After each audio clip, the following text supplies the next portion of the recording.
వృచ్చికం వారికి కనుక చూసుకున్నట్లయితే ప్రధానంగా ఇక్కడ రాశి నుంచి రాశినాథుడు 6లో ఉంటూ సప్తమంలోకి వస్తున్నాడు 21వ తేదీ నుంచి. అదేవిధంగా చంద్రుడు అష్టమం నుంచి ధనస్థానం వరకు సంచారం ఉంది ఈ యొక్క పక్షంలో. చతుర్థంలో రాహు, పంచమంలో శని, 21వ తేదీ నుంచి సప్తమంలో కుజుడు వస్తున్నాడు. అష్టమంలో రవి బుధుడు ఉంటూ ఆ యొక్క బుధుడు 23వ తేదీ నుంచి గురు శుక్రుల్ని కలుస్తారు. దశమంలో కేతు ఉన్నాడు. ఈ యొక్క గ్రహస్థితిని అనుసరించి మీకు ఎలా ఉండబోతుంది, ఏ విషయాల పట్ల మీరు జాగ్రత్తగా ఉండాలి అనేటువంటి అంశాలు చెప్తుంది నేనైనప్పటికీ చెప్పిస్తుంది సాక్షాత్ లలిత అమ్మవారిగా భావిస్తూ. కాస్త మొండితనం అనుకోండి, కొంచెం అనవసరమైన శత్రుత్వాలు పెరగడం అనుకోండి, కాంపిటీషన్ రంగాల్లో కలిసి రావడము, మరియు అదేవిధంగా ఏదైతే ఈ స్పోర్ట్స్ రంగాలు ఉంటాయి అటువంటి విషయాల్లో 21వ తేదీ వరకు చాలా అనుకూలంగా ఉంది చెప్పాలంటే. కాకపోతే అనవసరమైన చిన్న చిన్న ఘర్షణలు కూడా ఏర్పడుతుంటాయి, వాదనలు పెరుగుతూ ఉంటాయి. అలాగే గురువు ఎప్పుడైతే ధనాధిపతి సప్తమాధిపతితో కలిసి భాగ్యస్థానంలో ఉన్నాడో ఇది కొంచెం జీవిత భాగస్వామికి ఫైనాన్షియల్గా అనుకూలత, మరియు మీకు కూడా కొంతవరకు ధనపరంగా అనుకూలతనిస్తుంది. కాకపోతే ఏదైనా మీడియేటింగ్ చేయడం ద్వారా లేదా విదేశాలకు వెళ్ళడం ద్వారా, ఉన్న ప్రదేశంలోనే ఉండడం కాకుండా ఇతర ప్రదేశాలకు వెళ్ళడం ద్వారా కూడా ఈ యొక్క అనుకూలత అనేటువంటిది లభిస్తుంది. అలాగే కాస్త కొన్ని నిర్ణయాలు తీసుకునేటప్పుడు గతంలో తీసుకునేటువంటి కొన్ని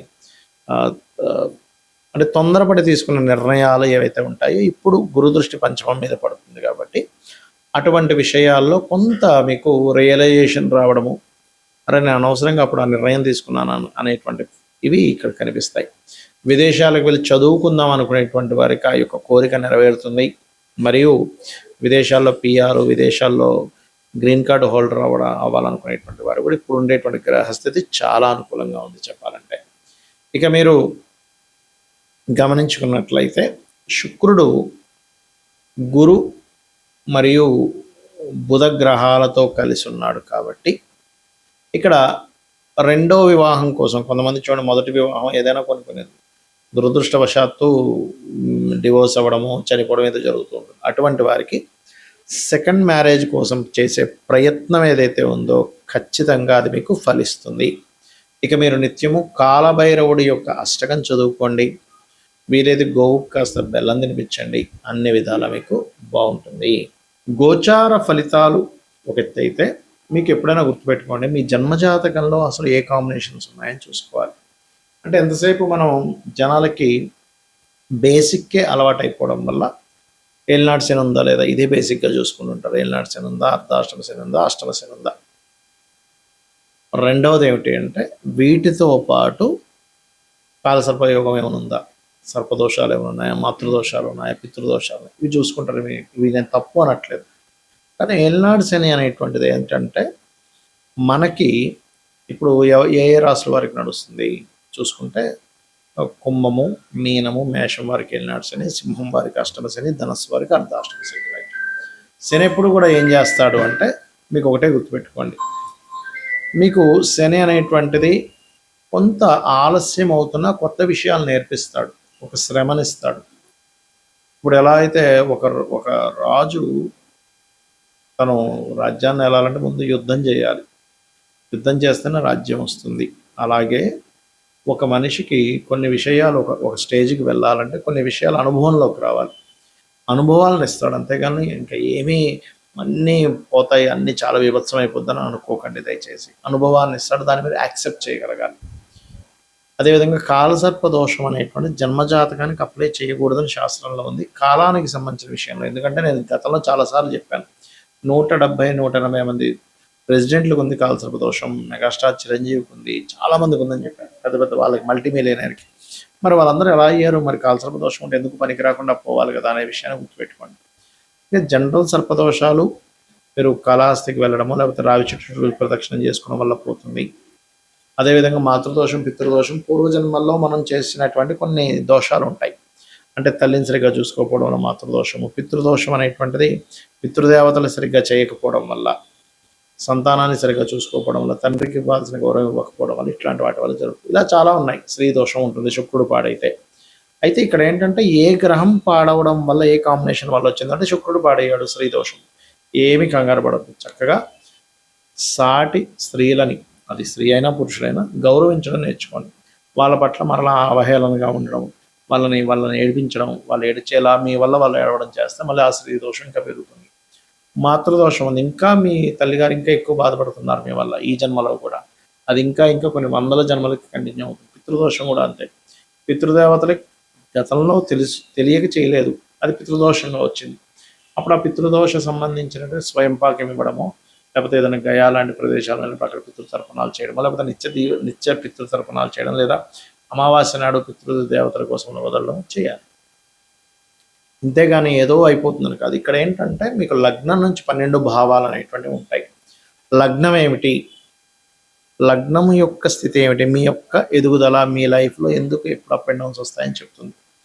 ధనాధిపతి చూడాలంటే సెకండ్ హౌస్, అంటే మీకు ధనము ఏ రూపంలో ఏ మార్గంలో ఎప్పుడు ఎక్కువగా వస్తుంది, ఏ మార్గంలో ఎప్పుడు పోయే ఛాన్సెస్ ఉన్నాయి, ఎప్పుడు జాగ్రత్తగా ఉండాలి ధనం విషయంలో అనేటువంటి చూపిస్తుంది. అదేవిధంగా 3వ భావంలోకి వెళ్తే సిబ్లింగ్స్, మీ యొక్క ప్రయత్నాలు ఇవన్నీ ఉంటాయి. అంటే సిబ్లింగ్స్తో మీకు ఉండే రిలేషన్ ఏంటి. కొంతమంది బాధపడుతుంటారు, ఏమిటంటే మా సొంత అన్నయ్య ఇలా చేశాడు, మా తమ్ముడు ఇలా చేశాడు, మా అక్క ఇలా చేసింది, మా చెల్లి ఇలా చేసింది అంటారు.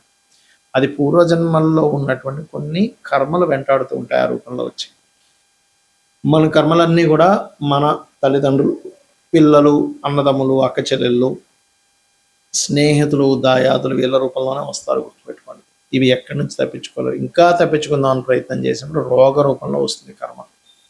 కాబట్టి మీ విద్యా విషయం, ప్రాపర్టీ విషయం 4వ భావంలోని, సంతాన అభివృద్ధి, సంతానం గురించి విషయాలని 5వ భావంలోని, రుణ రోగ శత్రు భావాలని 6వ భావంలోని, జీవిత భాగస్వామి ఎప్పుడు వస్తుంది, అసలు ఎప్పుడు వివాహం చేసుకోవాలి, ఎలాంటి ప్రయత్నం చేస్తే మీకు అవుతుంది, అసలు ఎందుకు ఇంత లేట్ అవ్వడానికి కారణాలు ఏంటి అనేటువంటివి, ఏం చేస్తే మీకు వివాహం అవుతుంది 7వ భావంలోని, ఆకస్మిక సంఘటనలు, ఆయుష్ అంతా 8వ భావంలోని, తండ్రి, గురువులు, దేవతా క్షేత్రాలని భాగ్యభావంలోని, మీరు చేసే ఉద్యోగాలు దశమంలోని, మీరు చేసేటువంటి వ్యాపారాల లాభస్థానంలో, మీరు ఎప్పుడు ఇన్వెస్ట్మెంట్ చేయాలి, ఎప్పుడు పెట్టకూడదు, అసలు మీ పేరు మీద ఇన్వెస్ట్మెంట్ చేయొచ్చా చేయకూడదు అనేటువంటిది 12వ భావంలో ఉంటుంది.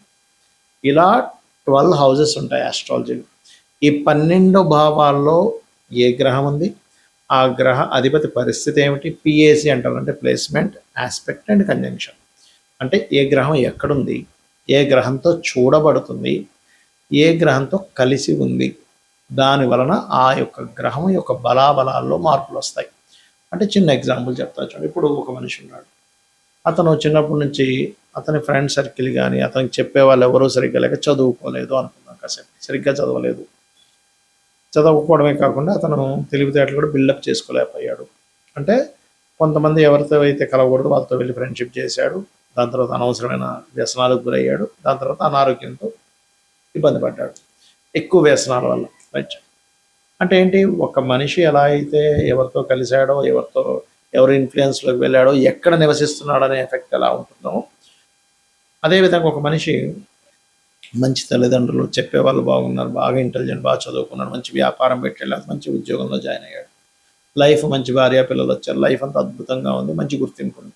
అలాగే గ్రహం కూడా పాపగ్రహాలతో సంబంధం కలిగినప్పుడు, దాని పోర్ట్ఫోలియోస్ పాడైనప్పుడు ఆ భావం పాడవుతుంది, దాన్ని సెట్ చేసుకోగలగాలి.